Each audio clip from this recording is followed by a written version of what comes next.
Okay हमारा next topic है financial inclusion index for मार्च 2025। ठीक है, तो ये क्या है? इंडेक्स है।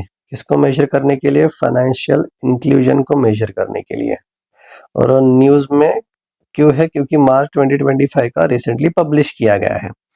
तो पहला क्वेश्चन है, फाइनेंशियल इंक्लूजन क्या होता है? बेसिकली इंक्लूजन क्या होता है? जो एक्सक्लूड है उनको इंक्लूड करवाना, सिंपल। ठीक है, जो डिप्राइव्ड है उनको इंक्लूड करवाना, जो डाउन ट्रोडन है, जो बेसिकली पिछड़े जाति के या फिर जो इलिटरेट लोग है, फाइनेंशियली नॉन अवेयर लोग है, उनको इंक्लूड करना is a financial inclusion.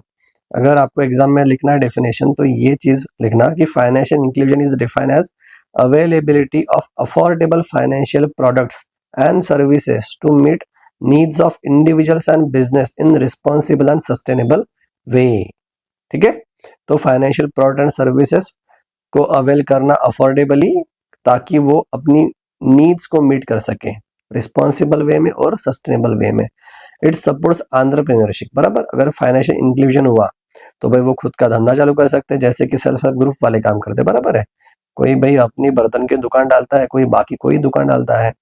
Business का ग्रोथ हो सकता है, विमेन को एम्पावर, भाई सबसे इंपॉर्टेंट तो यही है, सेल्फ हेल्प ग्रुप का मोटिव ही है। ठीक है, women empowerment and in supports in managing risk to which leads to strengthening of economic activities, boost in productivity and economic growth. So basically financial inclusion का और एक हिडन ऑब्जेक्टिव क्या होता है कि लोगों के बैंक अकाउंट्स ओपन करवाओ। बेसिकली वो अपना सेविंग का पैसा वो बैंक में डालेंगे, जितना पैसा बैंक में होगा सेविंग में उतना ही वो लोन में घुमाएंगे, वो सस्ता लोन घुमा सकते हैं। ठीक है, अगर ज्यादा डिपॉजिट का बेस हुआ तो ये चीज भी है। अगर लोन से तो फिर आपको पता ही है कि कैसे इंडस्ट्री फ्लरिश करती है, बेसिकली पूरी इकोनॉमी उसके ऊपर ही डिपेंड होती है।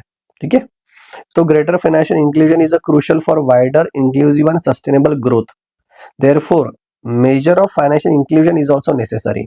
हमको तो पता है फाइनेंशियल इंक्लूजन इज क्रूशियल, तो उसका मेजरमेंट इज आल्सो नेसेसरी। कि गवर्नमेंट ने जो कुछ फाइनेंशियल इंक्लूजन के लिए इनिशिएटिव्स लॉन्च किए थे या फिर लॉन्च कर रहा है, वो कैसे काम कर रही है एग्जैक्टली, मतलब वो एक्चुअल ग्राउंड वर्क काम कर रही है या नहीं कर रही है, उसी को मेजर करने के लिए इंडेक्स है फाइनेंशियल इंक्लूजन इंडेक्स। ठीक है, तो गवर्नमेंट ने क्या क्या लॉन्च किया फाइनेंशियल इंक्लूजन को प्रमोट करने के लिए? तो ये देखिए, कोऑपरेटिव बैंक्स को प्रमोट किया था 1950s में। बैंक का नेशनलाइजेशन किया था, क्योंकि पहले प्राइवेट बैंक्स थी, तो वो बेसिकली जो बिजनेसमैन थे, इंडस्ट्रियलिस्ट थे, उनको ही ज्यादा लोन दिया करते थे। जो एग्रीकल्चर हो गया, एमएसएमई हो गया, माइक्रो एंटरप्राइज हुआ, उनको बेसिकली क्रेडिट फैसिलिटीज उतनी अवेल नहीं थी। तो गवर्नमेंट ने बोला कि हाँ, नेशनलाइज कर लेते हैं बैंक को। उसके बाद पीएसएल की भी कंसेप्ट लाई थी, बराबर, प्रायोरिटी सेक्टर लेंडिंग। अभी इसके नए मास्टर डायरेक्शन भी आएंगे, वो भी हम डिटेल में पढ़ेंगे। तो प्रिया सेक्टर लेंडिंग क्या होती है, सॉरी प्रायोरिटी सेक्टर लेंडिंग क्या होती है? तो भाई प्रायोरिटी वाइज पैसा जाना चाहिए, जैसे एग्रीकल्चर में पैसा जाना चाहिए लोन थ्रू, एमएसएमई में जाना चाहिए, वीकर सेक्शन में जाना चाहिए, एससी एसटी हो गया, विमेन हो गया, या फिर सोशल इंफ्रास्ट्रक्चर हो गए, या फिर रिन्यूएबल एनर्जी, इन सब चीजों में पैसा जाना चाहिए, इसीलिए उनको प्रायोरिटी सेक्टर बोला है। उसके बाद लीड बैंक स्कीम भी लॉन्च की थी 1969 में, based on the recommendation of who? DR Gadgil committee. ठीक है, तो ये कमेटी या फिर समिति के अंतर्गत लीड बैंक स्कीम लॉन्च की थी। उसके बाद नरीमन कमेटी ने बोला था कि ये स्कीम कैसी होनी चाहिए, उसको रिस्ट्रक्चर किया था बेसिकली इन्होंने। उसके बाद उषा थोरात कमेटी भी आई थी, उन्होंने बोला था कि भाई हाँ, लीड बैंक स्कीम अच्छी है, उसको कंटिन्यू रखा करें। तो बेसिकली उसको वैलिडिटी करने के लिए उषा थोरात कमेटी का गठन किया था। तो लीड बैंक स्कीम क्या होता है? बेसिकली एक जिला पकड़ लीजिए, वहां पे बहुत सारे बैंक्स होंगे, लेकिन उन बैंकों के बीच में किसी बैंक को लीड बैंक का दर्जा दिया जाएगा कि ये डिस्ट्रिक्ट की पूरी क्रेडिट एक्टिविटीज आपको कंट्रोल करनी होती है। ठीक है, ताकि कोई छूट ना जाए, फाइनेंशियली एक्सक्लूड ना हो। ठीक है, ये लीड बैंक स्कीम की भी रिस्पॉन्सिबिलिटी होती है। उसके बाद सेल्फ हेल्प ग्रुप्स हो गए, जॉइंट लायबिलिटी ग्रुप्स हो गई, बिजनेस करस्पॉन्डेंट मॉडल हो गए, ये भी लॉन्च कर दिया। सेल्फ हेल्प ग्रुप्स मैंने आपको बोला था national rural livelihood mission NRLM के अंतर्गत सबसे इंपॉर्टेंट इनिशिएटिव है। मतलब यहाँ पे क्या होती है, 10-15 लोग या फिर खास करके महिलाएं ये साथ में आती है, अपना अपना पैसा पुल कर लेती है। जैसे फॉर एग्जांपल हर एक ने अगर 1 लाख पुल किया तो 15 लाख हो गया, ये बैंक में डिपॉजिट करेंगे। एनआरएलएम के अंतर्गत बैंक भी 15 लाख खुद का डिपॉजिट करेगी, तो 15+15 नियर अबाउट 30 लाख का पूल क्रिएट हो जाएगा। अभी 30 लाख के आसपास वो कुछ बिजनेस तैयार कर सकती है, कुछ दुकान डाल सकती है, या फिर कुछ कॉटेज इंडस्ट्री एस्टेब्लिश कर सकती है, या फिर टेक्सटाइल में कुछ कर सकती है, सिलाई मशीन वाली जो चीजें होगी वहां पे कुछ कर सकती है। तो ऐसे बिजनेस फ्लरिश करेगा।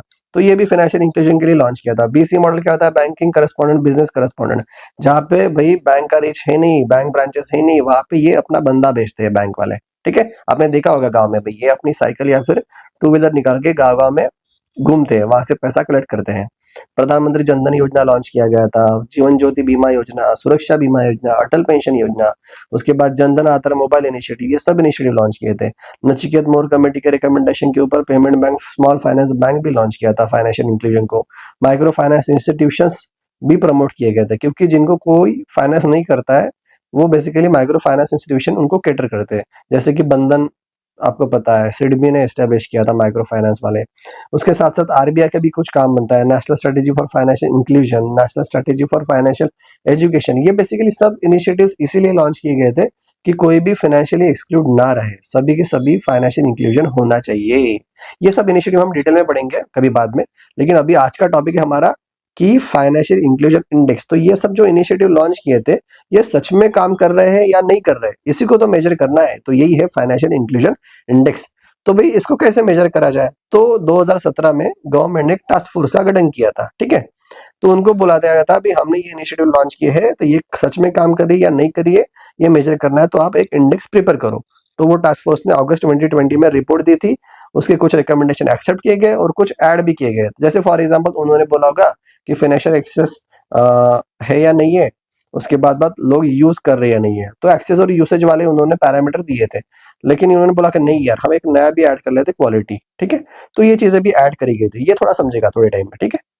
तो वही हम पढ़ रहे हैं कि फाइनेंशियल इंक्लूजन इंडेक्स फिर एक आरबीआई ने लॉन्च किया कि अभी हम फाइनेंशियल इंक्लूजन का रीच और उसका एक्सटेंट गिन सकते हैं। तो कैसे गिनेंगे, तो यहाँ पे 3 सब इंडेक्सेस है फाइनेंशियल इंक्लूजन इंडेक्स। पहला है एक्सेस, दूसरा है यूसेज, तीसरा है क्वालिटी, ठीक है। अभी इसको याद कैसे रखना है भाई, तो इसको याद रखना काउ, लेकिन स्पेलिंग ऐसे होगा काउ, QUA, Q for quality, A for access, U for usage. और ऐसे ही फॉर्म में याद रखना, क्योंकि ये वेटेज के अकॉर्डिंग असेंडिंग में। क्वालिटी को कितना वेटेज दिया है, तो 20%, एक्सेस को 35%, यूसेज को 45%, ठीक है। तो याद रखना 20, 30, 40, यहाँ पे 5-5 ऐड कर लेना, ठीक है। सो 20, 35, 45%, ठीक है। तो फाइनेंशियल इंक्लूजन इंडेक्स को कैसे मेजर करेंगे, 3 सब इंडेक्स को मेजर करके। कौन से सब इंडेक्सेस थे हमारे पास, काउ, QAU, क्वालिटी, यूसेज और एक्सेस। क्या वेटेज है उसका, यही इंक्रीजिंग ऑर्डर रहेगा 20, 35, 45। तो फाइनेंशियल इंक्लूजन को मेजर करना है, उसका एक इंडेक्स पढ़ लेते हैं हम, एक्सेस। फाइनेंशियल इंक्लूजन का एक्सेस है या नहीं, ये सबसे बड़ी इंपॉर्टेंट बात होगी, ठीक है। क्योंकि एक्सेस ही नहीं होगा तो कैसे इंक्लूड होगे। तो फाइनेंशियल इंक्लूजन के एक्सेस के अंतर्गत कौन सा एक्सेस चाहिए, पहला तो बैंकिंग एक्सेस। भाई बैंक के ब्रांच ओपन करवाओ, अर्बन एरियाज में तो होते हैं, रूरल एरियाज में भी ओपन करो। आप ऑब्जर्व कर रहे होगे कि पहले पब्लिक सेक्टर बैंक का रीच रूरल एरियाज में होता था, लेकिन अभी HDFC या फिर ICI या फिर एक्सिस वाले भी वहां पे अपने धीरे धीरे पैर मतलब वो फैला रहे हैं। उसके बाद डिजिटल एक्सेस होना चाहिए, मोबाइल बैंकिंग, इंटरनेट बैंकिंग वाली फैसिलिटी, पेंशन का एक्सेस होना चाहिए, इंश्योरेंस का एक्सेस भी होना चाहिए, ठीक है। तो ये चारों का एक्सेस मिला के ये सब इंडाइसेस क्रिएट होगा और उसको 35% वेट दिया है। कौन सा एक्सेस, बैंकिंग एक्सेस, उसके बाद DPA एक्सेस बोलूंगा मैं, ठीक है। डिजिटल एक्सेस, पेंशन एक्सेस और इंश्योरेंस एक्सेस, ठीक है। ये एक्सेस प्रोवाइड किया, अभी उसको यूज भी तो करना चाहिए, तो ये DPA वाली 3 चीजें यहाँ पे भी है, ठीक है। कि डिजिटल एक्सेस तो प्रोवाइड कर दिया, तो डिजिटल यूसेज कितना है, पेंशन यूसेज कितना है, इंश्योरेंस यूसेज कितना है, तो ये यहाँ पे भी आएंगे। इसके साथ साथ ये बैंकिंग वाला एक्सेस प्रोवाइड किया गया, तो इसको भी यूज करो। तो बैंकिंग किसके लिए होती है, सेविंग और इन्वेस्टमेंट के लिए, और उसके साथ साथ क्रेडिट एक्सेस के लिए, क्योंकि लोन भी तो अवेल करना है। तो ये वाला ऑब्जेक्टिव, ठीक है। तो समझ में आ गया। तो आपको एक्सेस याद रखना है, बैंकिंग, DPA। बैंकिंग का यूसेज करने के लिए क्या है हमारे पास, सेविंग और क्रेडिट, ठीक है। बैंक का ऑब्जेक्टिव वही होता है, सेविंग्स अकाउंट और बेसिकली क्रेडिट वाला। और ये DPA तो यहाँ तक वैसे भी है, डिजिटल, पेंशन और इंश्योरेंस यूसेज। तो यहाँ पे एक्सेस था, यहाँ पे यूसेज आएगा। और उसके बाद क्वालिटी, क्योंकि ये टास्क फोर्स ने ऐड नहीं करवाया था, वो तो बोल रहे थे कि एक्सेस होना चाहिए और यूसेज होना चाहिए, लेकिन भाई फाइनेंशियल सर्विसेज कैसी है उसका क्वालिटी भी हमको देखना पड़ेगा, ठीक है। तो यहाँ पे कौन से पैरामीटर्स आएंगे, फाइनेंशियल लिटरेसी, कंज्यूमर प्रोटेक्शन और इनइक्वालिटी, ठीक है। अब ये सब चीजें तुम प्रोवाइड कर रहे हो, लेकिन भाई रूरल वाला बंदा थोड़ा घबरा जाता है, ठीक है, तो उसका प्रोटेक्शन भी इंपॉर्टेंट है, उसकी लिटरेसी भी इंपॉर्टेंट है, ठीक है, फाइनेंशियल लिटरेसी। उसको पहले लिटरेट तो करवाओ कि हाँ भाई बैंक अकाउंट ओपन करने से ये फैसिलिटी आपको मिल सकती है, बैंकिंग करस्पॉन्डेंट या फिर बिजनेस करस्पॉन्डेंट वाली चीजें भी है अगर बैंक ब्रांचेस नहीं है तो इसके लिए भी अवेयरनेस होनी चाहिए। उसके साथ साथ inequality, for example rural areas में चीजें कम होती है, अर्बन एरियाज में कम होती है, तो ये इनइक्वालिटी को भी एड्रेस करना है, तो इसी के लिए ये पैरामीटर लॉन्च किया है बेसिकली, सब इंडाइसेस क्वालिटी, ठीक है। तो एक्सेस, यूसेज और क्वालिटी, तो काउ 20, 35 और 45% वेटेज। एक्सेस में बी DPI, banking access, digital access, pension access और आई मतलब इंश्योरेंस एक्सेस। यूसेज में भी यही था, बैंकिंग के लिए दो थे, एक था सेविंग पर्पस, क्रेडिट पर्पस, और यहाँ पे DPI भी था, डिजिटल यूसेज, पेंशन यूसेज और इंश्योरेंस यूसेज। और ये जो क्वालिटी था यहाँ पे तीन थे, फाइनेंशियल लिटरेसी, कंज्यूमर प्रोटेक्शन और इनइक्वालिटी, ठीक है। ये चीजें याद रखना भाई क्वालिटी वाली, ठीक है। ये पूछ सकता है कि क्वालिटी सब इंडाइसेस में कौन से पैरामीटर्स होते हैं, तो ये सभी पैरामीटर्स के भी इंटरनल इंडिकेटर्स है। तो टोटल हमारे पास 97 इंडिकेटर्स है, तो देख लेते हैं। एक्सेस को मेजर करने के लिए हमारे पास 26 इंडिकेटर्स है, यूसेज को मेजर करने के लिए हमारे पास 52 इंडिकेटर्स है, और क्वालिटी को मेजर करने के हमारे पास 19 इंडिकेटर्स है, ठीक है। तो कैसे याद रखो यार, देखो ऐसी कोई ट्रिक है नहीं ये, लेकिन यहाँ पे 26 है तो उसका 2 टाइम्स कर लो, कितना आएगा 52, तो यहाँ पे आएगा, ठीक है।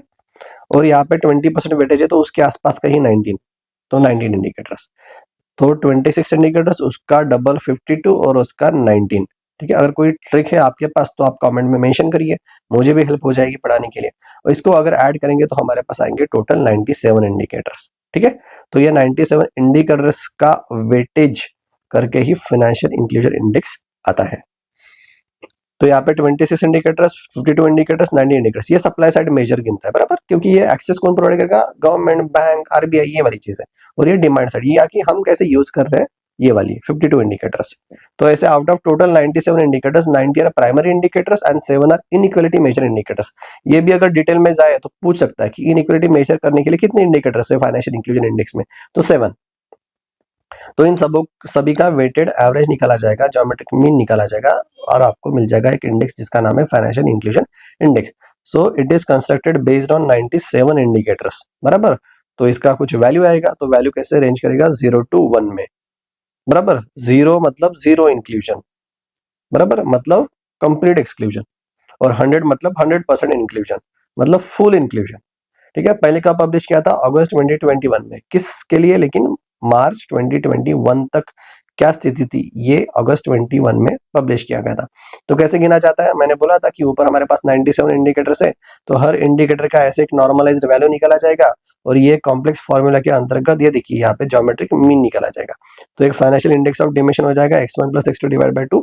ऐसा ही क्वालिटी के लिए, ऐसा ही एक्सेस के लिए, ऐसा ही यूसेज के लिए। और उसके जो वेटेज थे, इसको 20% से गिना जाएगा, इसको 35% से गिना जाएगा, और इसको 45% के आसपास। तो जो कुछ आएगा वो वैल्यू 0 to 1 आएगी, मल्टीप्लाई बाय 100 कर दो, आपको 0 to 100 में एक इंडेक्स मिल जाएगा। तो इसका कोई बेस ईयर नहीं है। तो ये मेथोडोलॉजी कैसे अडॉप्ट की गई, जैसे ही ह्यूमन डेवलपमेंट इंडेक्स या फिर ह्यूमन पॉवर्टी इंडेक्स मेजर करने के लिए UNDP यूज करता है, वही मेथोडोलॉजी। ये कौन सी मेथोडोलॉजी है, तो ज्योमेट्रिक मीन वाली, ठीक है। यहाँ पे आपको एवरेज, सिंपल एवरेज नहीं है, x1 + x2, ये देखिए यहाँ पे वेट से भाई, ठीक है। तो इसीलिए को बोलेंगे ज्योमेट्रिक मीन, तो आपको पूछ सकता है वो एग्जाम में। ये अगर किसी को पढ़ना है तो डिटेल में पढ़ लीजिएगा, ठीक है, that is not important much. लेकिन हम ये भाई क्यों पढ़ रहे थे, तो न्यूज आई थी कि फाइनेंशियल इंक्लूजन इंडेक्स लॉन्च किया गया है अगस्त के या फिर जुलाई के आसपास। इसके लिए तो एज ऑन मार्च 2025, तो वो कितना है, 67 है। हमने देखा था 0 मतलब जीरो इंक्लूजन, मतलब फाइनेंशियल एक्सक्लूजन, और 100 मतलब 100% इंक्लूजन, मतलब फुल इंक्लूजन। और ये हमारा कब तक आएगा, इसके बीच, मतलब 67, दैट इज 2/3। तो वैल्यू फॉर इंडेक्स कितना था हमारा, 67, दैट इज 2/3, ठीक है, 0 to 100 के बीच में। और ये कब लॉन्च किया गया था सबसे पहले, तो मार्च 2021 के लिए लॉन्च किया था। उसके बाद मार्च 22, मार्च 23, मार्च 24 और मार्च 25। अभी कितना है, 67 आया है आउट ऑफ 100। सबसे पहले जो लॉन्च किया था तब कितना आया था, 50 के अबव था, लेकिन 53.9। अभी देखिए ये याद रखना है भाई, तो 67 इसको तो याद रखना ही पड़ेगा, 2/3 है हमारा फाइनेंशियल इंक्लूजन इंडेक्स। लेकिन पिछला वाला कैसे याद रखे, तो ये देखिए ये कितना है 64.2 है, ये वाला क्वेश्चन पूछ सकता है 64.2, लेकिन 64.2 को कैसे याद रखे, देखिए 246, ठीक है, 2 का फर्क है यहाँ पे, और यहाँ पे पॉइंट दे देना, ठीक है। ऐसे ही तिगड़मबाजी करके याद रखना भाई, एग्जाम में भाई बहुत हेल्प करता है ये चीजें, बहुत सारा डेटा होता है याद रखने के लिए, मैं खुद के एक्सपीरियंस से बात कर रहा हूँ। तो 64.2, उसके बाद ये बढ़ा 67, जब सबसे पहले लॉन्च किया था कितना था, तो 53.9, मतलब 54 के आसपास, ठीक है, ये 54 और यहाँ पे 64 और यहाँ पे 67, ठीक है। अगर हम यहाँ से यहाँ ग्रोथ देखेंगे तो वो ग्रोथ 24.3% के आसपास, मतलब 25% के आसपास तो ग्रोथ हुई है, ठीक है, ये वाली ग्रोथ। ये यहाँ पे दिया है कि value of index for March 25 stands at 67 as compared to 64.2 in March 24, 642 with growth witnessed across all sub indices, मतलब तीनों ही इंडाइसेस में ग्रोथ दिखी है, एक्सेस, यूसेज और quality. Improvement in financial inclusion index is contributed by usage and quality, ये याद रखना भाई, एग्जाम में पूछ सकता है कि किसकी वजह से इंप्रूवमेंट मिली है। तो हमारे पास कितने इंडेक्स थे, सब इंडेक्स थे 3, काउ, क्वालिटी, एक्सेज और यूसेज। तो ये क्या बोल रहा है, क्वालिटी और यूसेज, इसकी वजह से, ठीक है। एक्सेस उतना ज्यादा इंप्रूव नहीं हुआ है, लेकिन क्वालिटी और यूसेज, ऑब्वियसली एक्सेस तो यार एक्सेसिबल करवा दिया ना उन्होंने, अभी हम कैसे क्वालिटी प्रोवाइड कर रहे हैं और हम क्या यूज कर रहे हैं, कितना यूज कर रहे हैं, उसके ऊपर ही इंप्रूवमेंट डिपेंड करेगी, तो याद रखना, ठीक है। आरबीआई ने पूछा था भैया 2024 के ही शायद फेज 1 में पूछा था, I think digital payment index के बारे में पूछा था कि उसका इंप्रूवमेंट कैसे हुआ है। तो वैसे ही फाइनेंशियल इंक्लूजन इंडेक्स के बारे में पूछ सकता है आपको कि इंप्रूवमेंट तो हुआ है, लेकिन कौन से सब इंडाइसेस में इंप्रूवमेंट होने के बाद इंप्रूवमेंट हुआ है, तो ये थे एंडिंग वाले, क्वालिटी और usage, reflecting deepening financial inclusion. Furthermore, since 2021, it has increased by 24.3%, मतलब ये वाला 24.3% से इंक्रीज हुआ है, which highlights the continuous dedication of government to include every citizen in growing digital financial infra of the country. ऊपर कुछ चीजें भी आई थी, national strategy for financial inclusion और national strategy for financial education, ये बेसिकली आरबीआई ने ही कुछ रिपोर्ट लॉन्च किया था, थोड़ा पढ़ लेते हैं क्योंकि इसके ऊपर क्वेश्चन पूछा है आरबीआई ने, ग्रेड बी में, नाबार्ड में, आरआरबी के एग्जाम में तो हमेशा ही पूछता है, क्योंकि रीजनल रूरल बैंक का जो पीओ का क्लर्क का एग्जाम होता है भाई, वहाँ पे financial inclusion is of utmost importance, कि भाई बहुत ज्यादा इंपॉर्टेंस है वहाँ पे। तो देख लेते हैं national strategy for financial inclusion, पहले क्वेश्चन पूछता है कि कब से कब तक है, तो भाई 5 साल, 2019 से लेकर 24 तक, ठीक है। क्या ये स्ट्रैटेजी है किसके लिए, फाइनेंशियल इंक्लूजन के लिए, मतलब फाइनेंशियल इंक्लूजन के लिए क्या करना चाहिए वही। तो ये क्या सजेस्ट करता है कि पहले तो यूनिवर्सल एक्सेस होना चाहिए फाइनेंशियल सर्विसेज का, मतलब the objective is to provide access to formal financial service provider to every village within a distance of 5 kilometre radius, and onboarding process should be hassle free, digital and less use of paper, मतलब भाई basically उसको banking service provide करो within radius of 5 kilometre. ये भी question पूछा था RRB ने भैया कि कितना रेडियस होना चाहिए, तो 5 किलोमीटर का। दूसरा बोल रहा है कि providing basic bouquet of financial services, तो भाई ब्रांच नेटवर्क तो प्रोवाइड कर दिया आपने कि विद इन 5 किलोमीटर बैंक के ब्रांचेस होनी चाहिए। अभी बुक ये भी प्रोवाइड करो, मतलब उसके साथ साथ क्या क्या देना पड़ेगा आपको, एक सेविंग बैंक डिपॉजिट अकाउंट होना चाहिए, क्रेडिट एक्सेसिबिलिटी होनी चाहिए, माइक्रो लाइफ इंश्योरेंस या फिर नॉन लाइफ इंश्योरेंस जैसे हेल्थ इंश्योरेंस होना चाहिए, पेंशन प्रोडक्ट भी होना चाहिए, और सुटेबल इन्वेस्टमेंट प्रोडक्ट भी होना चाहिए, जैसे आप सेविंग कर सकते हो वहां पे। तो ये वाली चीजें भी प्रोवाइड करो, ये भी था इसमें। तो Pradhanmantri Jandhan Yojana was a part of such objective. Third था access to livelihood and skill development, बराबर, ये चीजें भी यहाँ पे थी। फाइनेंशियल लिटरेसी और एजुकेशन के बारे में बोला गया था, और इसके साथ साथ सबसे इंपॉर्टेंट कंज्यूमर या customer protection and grievance redressal का भी मैकेनिज्म होना चाहिए, ये चीजें ये सब डिस्कस करता है। उसके बाद national strategy for financial education, ये एजुकेशन के ऊपर है, ये फाइनेंशियल इंक्लूजन के लिए financial education is also necessary. तो ये भी इन्होंने एक रिपोर्ट पब्लिश की थी भाई 2020 से लेकर 25 तक, याद रखना। तो इन्होंने ये बोला था कि भाई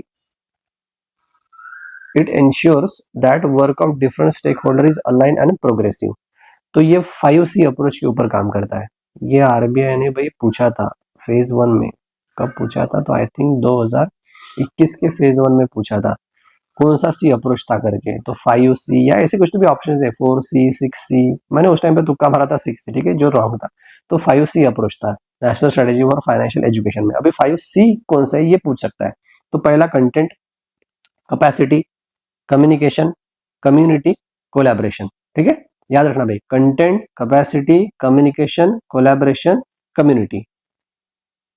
कैपेसिटी, कम्युनिटी, ईटीईटी, capacity, community, communication, collaboration, communication, collaboration, और ये कंटेंट। ठीक है, जैसे मैं अपना कंटेंट बना रहा हूँ भाई, वही वाला कंटेंट। उसके बाद कैपेसिटी बिल्डिंग के बारे में कम्युनिकेट करना पड़ेगा भाई, कम्युनिटी को भी इंक्लूड करना पड़ेगा और कोलैबोरेट करना पड़ेगा, बैंक, एनबीएफसी या फिर सब लोग मिला के।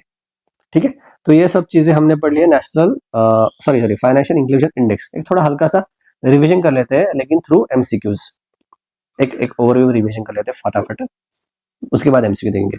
तो हम क्या देख रहे थे, फाइनेंशियल इंक्लूजन इंडेक्स कब लॉन्च किया था, अभी ये फाइनली मतलब मार्च 2025 के लिए लॉन्च किया था। कितना आया था, 67 आता है। क्या होता है, रेंज 0 to 100 होता है।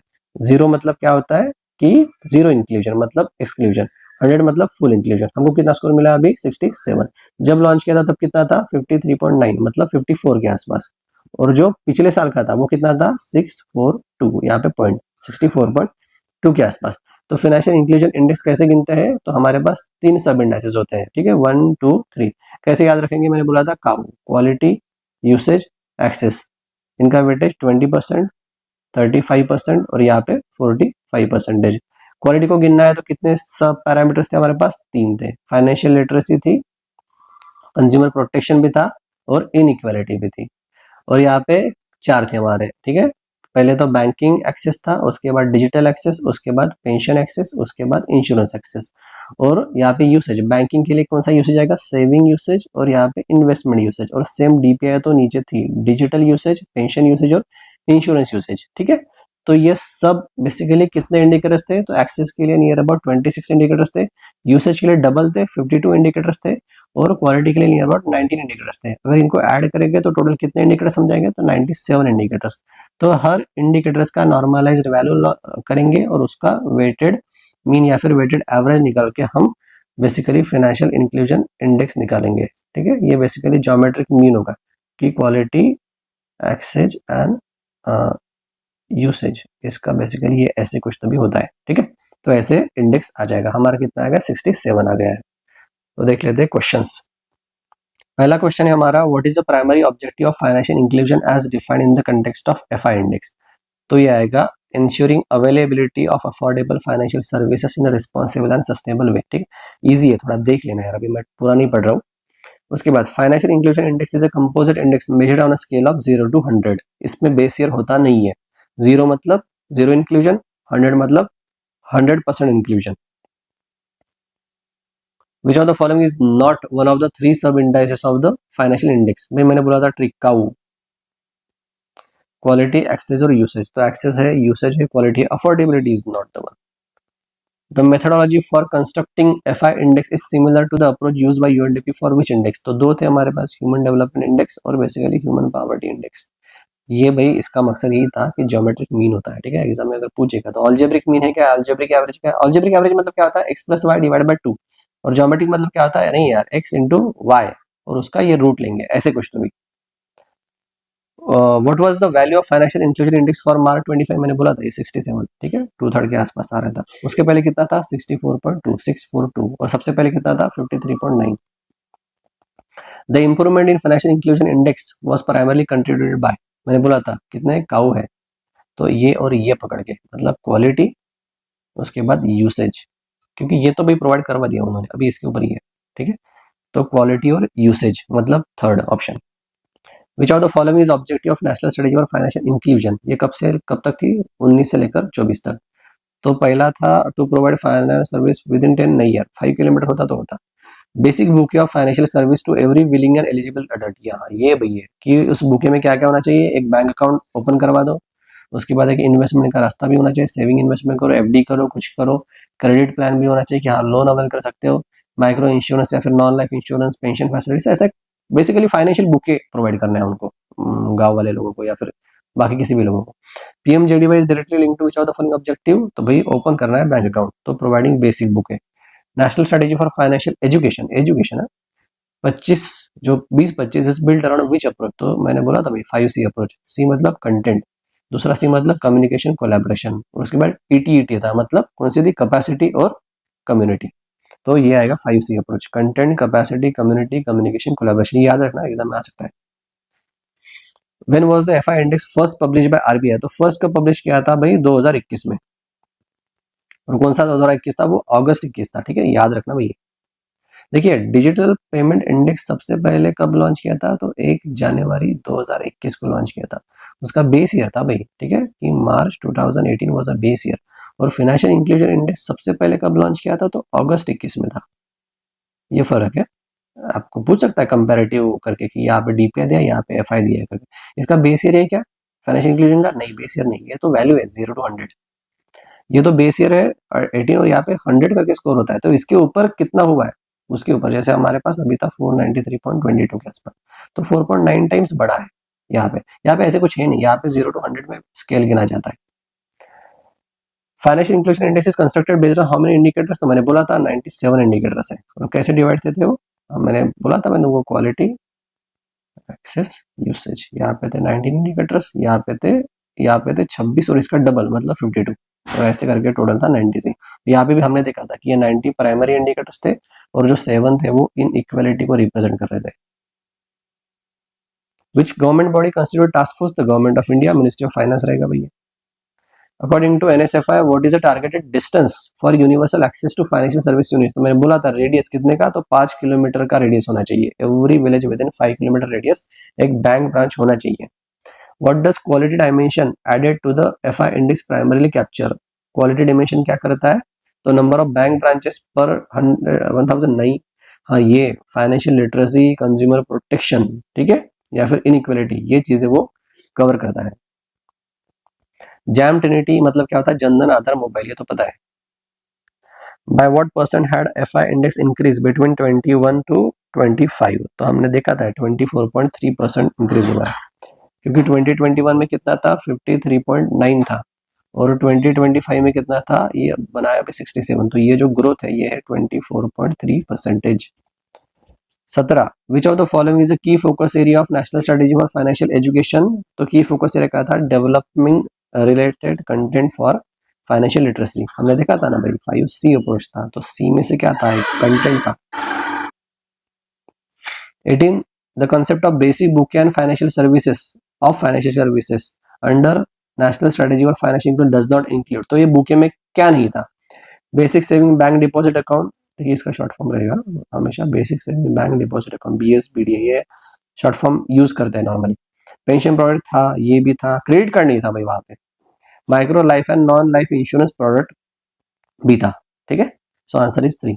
Lead bank scheme is listed as indicate initiative launch for financial inclusion. Its primary role is to act as a regulator, 9, to lead a credit planning and development efforts in allotted district। हाँ ये important है, मैंने बोला था lead bank scheme 1969 में हुआ था, गारगेड committee. तो भाई एक जिला है, फॉर एग्जांपल ये जिले का मैप है, यहाँ पे 2-3 बैंक है, ठीक है, तो यहाँ पे एक बैंक को लीड बैंक का दर्जा दिया जाएगा और ये पूरा एक्टिविटी कोऑर्डिनेट करेगी ये पूरे जिले में, वही बोल रहा है।